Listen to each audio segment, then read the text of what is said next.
Hi, I'm Tanner Reinhardt, and this is speech project number 2. Here is my keyword outline, the introduction, body paragraph number 1, body paragraph number 2, body paragraph number 3, body paragraph number 3 continued, body paragraph number 4, and the conclusion. In 2017, the Washington Post reported that a man with a back and chest pain took a 4-mile ride on an ambulance to the hospital. This man spent nearly $1,900 on the ride alone, and that was after insurance. As customers of healthcare in America, we have to understand why these medical bills are so high.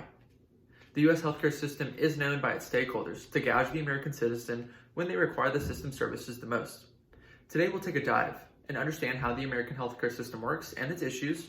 Then we'll look at another country's healthcare system. And finally, we'll look at healthcare through one of the most important stakeholders, that being the patient and the issues they've faced. So let's talk about how it works. As an American citizen, you can shop around for different kinds of insurance plans that cover healthcare. Some different types include privately, which is through your employer. Then there's Medicare, which is for the elderly and disabled, and is usually publicly funded through taxation. Then there's Medicaid, which is for the poor. Depending on what plan you can get different coverages that may cover certain surgeries and drugs from one plan to the other. The infographic show does a great job explaining this and says that when you shop around, you should look at some different things, including deductibles, co-payments, and premiums. Deductibles is how much you pay before insurance starts helping. Then there's co-payments, which is how much you pay for the doctor's visit. And then there's premiums, which is how much you pay month to month for that insurance plan. Now, where things start to take a turn is when you look at how much we spend on healthcare despite poor outcomes. An article from the Commonwealth Fund, Rusa Tinkinen, who is a senior researcher in the International Program for Health Policy, reported that the United States spent nearly twice as much as the average OECD country on healthcare, despite having the lowest life expectancy and the highest number of suicide rates among the 11 nations. Tinkinen went later on to say that the U.S. has the highest number of hospitalizations from preventable causes than among its peer nations. The same article went on later to explain why healthcare in America costs so much, and this is because of private spending. America spends about $4,000 per capita on private spending. This is nearly 5 times as much as the second highest spender. Now, you've seen statistically how America proves in healthcare through the eyes of a policy professional. Let's switch gears and move up north to Canada. Canada has what's called universal healthcare, meaning everybody pays the same amount for the same treatment. CNBC does a great job explaining how this works. CNBC says that in Canada, you can buy insurance coverage for healthcare privately through your employer if necessary.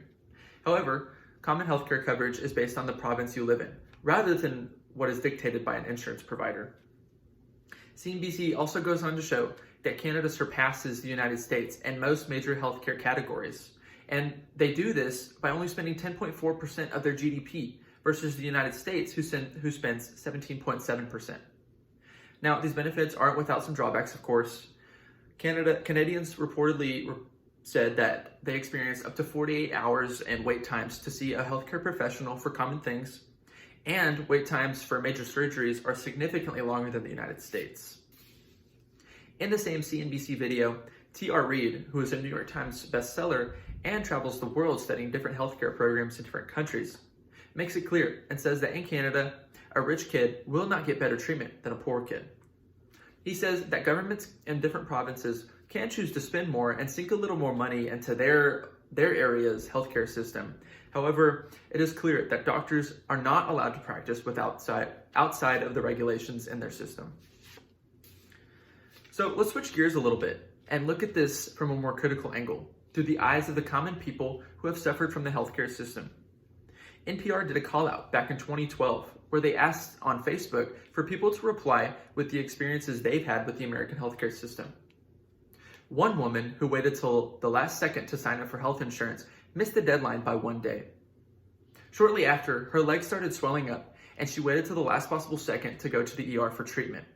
At the ER, the doctors found a blood clot in her leg and saved her life by just a few hours. NPR also reported that she faced up to $15,000 in medical bills that day. Another story talks about a man who had a common chest pain and went to multiple doctors for treatment. At the end of the day, he was left with 2 bills for the same one test. This is because the first doctor failed to send the results of that test to the next doctor, meaning that they both ran the same test and sent those bills both to that man, and he had to pay both. A final story shows that a man who went to the doctors for one problem apparently ended up finding another problem, being an 8-pound tumor hiding inside of his body. He faced $200,000 in unexpected medical bills. The major consensus from this NPR report is that there is a major discrepancy among doctors, and patients are commonly confused with the treatments they're getting and the practicality of it all. However, it is clear that there is an issue within the American healthcare system, NPR says. Today, we've gotten to go on a little journey on how the healthcare system works in America. We've gotten to see its issues statistically, and we've gotten to see how Canada's healthcare system works and its benefits and drawbacks. We've also gotten to see one of the most critical factors, how healthcare affects the American citizen and the issues that they've faced. In the United States healthcare system is known by its stakeholders to gouge the American citizen whenever they require the system services the most. I hope that this has been an informative speech on the American healthcare system and its drawbacks. Thank you very much.